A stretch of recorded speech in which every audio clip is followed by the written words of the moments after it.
அஸ்ஸலாமு அலைக்கும் வரஹ்மத்துல்லாஹி வபரகாத்துஹு. ஆகுமான வழியில் சம்பாதிக்கப்படும் முறையான சம்பாத்தியம்.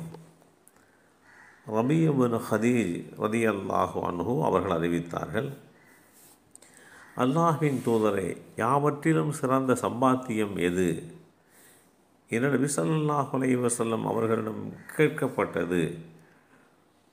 அதற்கு அல்லாஹ்வுடைய தூதர் ஸல்லல்லாஹு அலைஹி வஸல்லம் அவர்கள், ஒருவர் தன் கையால் உழைப்பதும் மோசடி செய்யாமல் பொய் பேசாமல் ஒருவர் செய்யும் வணிகமும் தான் என்று பதிலளித்தார்கள். இந்த செய்தி ஸஹீஹுல் ஜாமி என்ற நூலில் 1033 என்ற எண்ணிலே பதிவு செய்யப்பட்டிருக்கிறது. செல்வம், பொருளாதாரம் மனித வாழ்க்கையின் இன்றியமையாத தேவைகளில் பிரதானமான ஒன்றாகும். ஒரு மனிதனை அவர் உயிரோடு இருக்கும்போதும் இறந்த பின்னரும் சமூகத்திற்கு நல்லவராய் அடையாளப்படுத்துகிற முக்கிய காரணியாகும். அந்த பொருளாதாரத்தை உலகின் நாலா பாகங்களிலும், ஏன் கடல் கடந்தும் சென்று தேடி திரட்டுமாறு இஸ்லாம் வழிகாட்டுகிறது.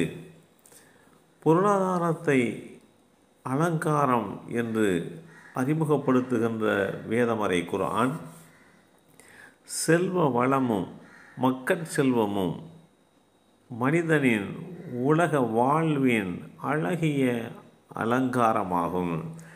அல் குர்ஆன் அத்தியாயம் 18 சூரத்துல் கஹ்ஃப் வசனம் 46 இந்த செய்தி இடம்பெற்றிருக்கிறது.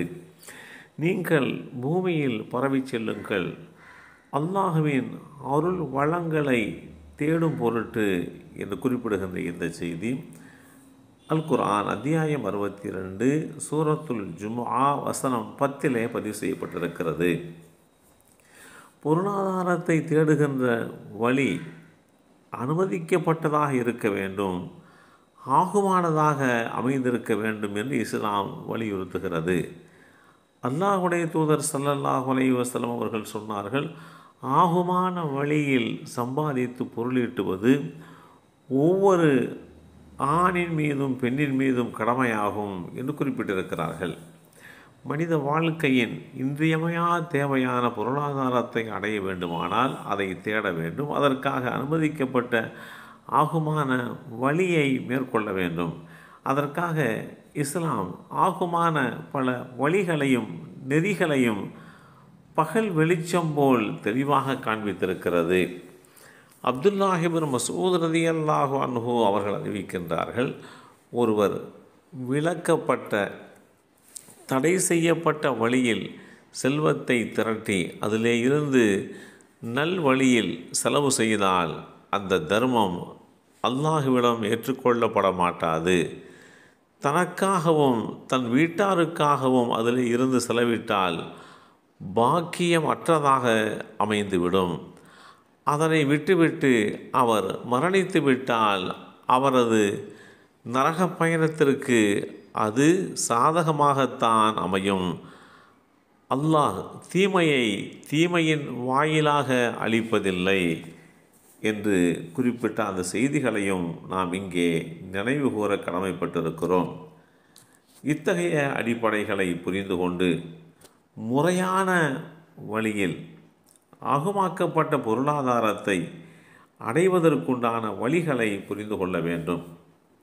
ஒரு முறை அல்லாஹ்வுடைய தூதர் ஸல்லல்லாஹு அலைஹி வஸல்லம் அவர்கள் வணிக கூட்டத்தை கடந்து சென்றபோது, வியாபாரிகளே, வியாபாரத்தில் ஒரு பொருளை விற்பதில் தகாத பேச்சுக்களை பேசுவதற்கும் பொய் சத்தியம் செய்வதற்கும் அதிக வாய்ப்புள்ளது.